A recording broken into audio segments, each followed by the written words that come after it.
Good morning students, how are you all? I hope you all are fine. So let's start. हम पढ़ रहे हैं class 7th के लिए चैप्टर फर्स्ट। तो हमारा आज का टॉपिक है how nutrients are replenished in the soil, कि जो सॉइल है वो न्यूट्रिएंट्स की पुनः पूर्ति किस प्रकार से करती है। So have you seen farmers spreading manure और फर्टिलाइजर इन द फील्ड्स और gardeners using them in lawns और इन द पोस्ट। ठीक है, तो आपने देखा होगा कि ये जो फार्मर्स हैं वो क्या स्प्रेड करते हैं, मैन्योर और फर्टिलाइज़र को अपने फील्ड में क्या करते हैं, स्प्रेड यानी छिड़कते हैं। और गार्डनर भी लॉन या पॉट्स में इनको क्या करता है, स्प्रेड करता है। ठीक है, so do you know why this is done? तो ऐसा होता क्यों है? Because manure and fertiliser soil को न्यूट्रिएंट्स प्रोवाइड कराते हैं और वो सॉइल में से जो प्लांट्स की रूट्स हैं वो उस न्यूट्रिएंट्स को क्या करती हैं, एब्जॉर्ब करती है। इसीलिए मैन्योर और फर्टिलाइज़र क्या किया जाता है, सॉइल के अंदर ऐड किया जाता है। You learn that plants absorb mineral and nutrients from the soil. तो आपने ये तो पढ़ा ही है कि जो प्लांट्स है वो मिनरल्स और न्यूट्रिएंट्स लेता है, कहाँ से, सॉइल में से। So their amounts in the soil keep on declining. तो इनकी जो अमाउंट्स है वो सॉइल को क्या करके रख, तो क्या होता है, जो मतलब प्लांट्स और प्लांट्स तो क्या करते हैं, सॉइल के अंदर से हमें पता ही है कि मिनरल्स और न्यूट्रिएंट्स को एब्जॉर्ब करते हैं। तो सॉइल के अंदर से प्लांट्स अगर ये ले लेंगे तो सॉइल के अंदर ये जो न्यूट्रिएंट्स हैं इनकी जो मात्रा है वो डिक्लाइनिंग यानी धीरे धीरे क्या होती जाती है, कम होती जाती है। ठीक है, ये तो हमें पता ही है। Okay, next, fertilizer and manure contain nutrients such as nitrogen, potassium, phosphorus etcetera. तो जो फर्टिलाइज़र और मैन्योर्स होते हैं उनके अंदर कौन कौन सी टाइप के न्यूट्रिएंट्स पाए जाते हैं, जैसे नाइट्रोजन हो गया, पोटेशियम हो गया, फास्फोरस हो गया, ठीक है, पोटाश हो गया, है ना, यूरिया हो गया। ये सारे तरह के जो न्यूट्रिएंट्स है ये किसके अंदर पाए जाते हैं, मैन्योर एंड फर्टिलाइज़र में। ठीक है, these nutrients need to be added from time to time to enrich the soil.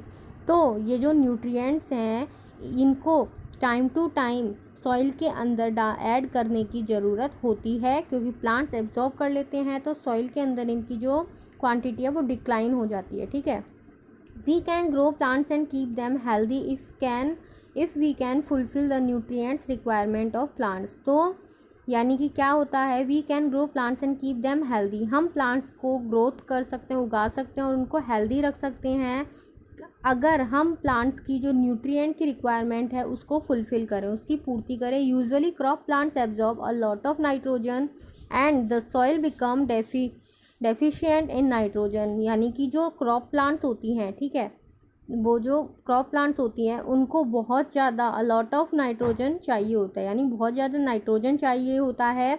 तो सॉइल के अंदर जो नाइट्रोजन की मात्रा है वो क्या हो जाती है, डेफिशिएंट यानी कम हो जाती है। क्यों? क्योंकि जो क्रॉप प्लांट्स है वो सॉइल के अंदर से उसको एब्जॉर्ब कर लेती है।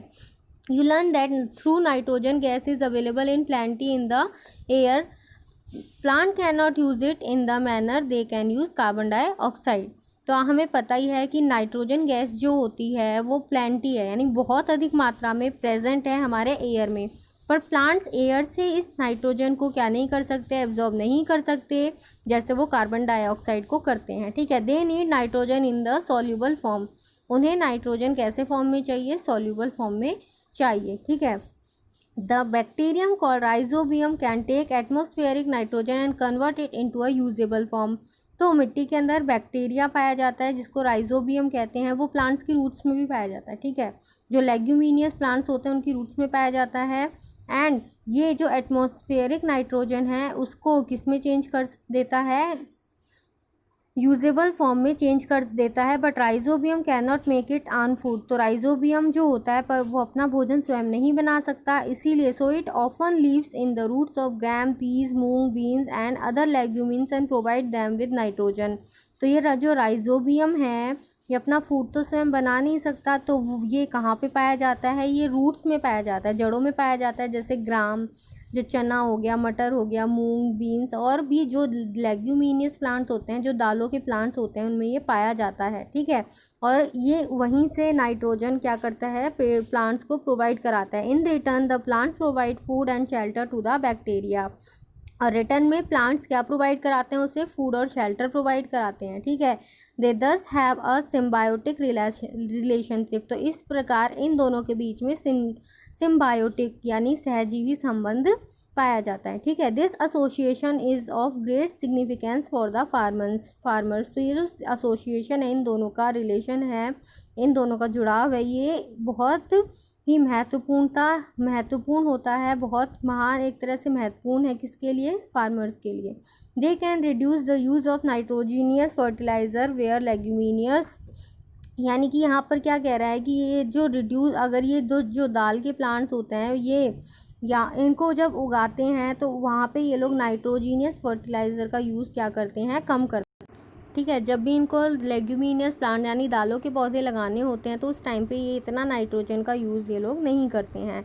Most of the pulses are obtain from leguminous plant, जो मोस्ट ऑफ द दाल्स है ये लेग्यूमिनियस प्लांट्स ही के अकॉर्डिंग ऑब्टेन होती है। In this chapter you learn that most of the plants are autotrophs, only a few plants are parasites और saprotrophs. तो इस chapter में हमने क्या पढ़ा कि जो मोस्ट ऑफ द प्लांट्स होते हैं वो ऑटोट्रॉप्स होते हैं, अपनी यानी कि अपना भोजन स्वयं बना सकते हैं। कुछ ही प्लांट्स ऐसे होते हैं जो पैरासिटिक और सेप्रोट्रॉफिक होते हैं, ठीक है, जो अपने भोजन के लिए या तो दूसरे पे डिपेंड करते हैं या सहजीवी संबंध रखते हैं, ठीक है। They derive nutrient from other organism. All animals are categorised as heterotrophs since they depend on plants and other animals for food, ठीक है।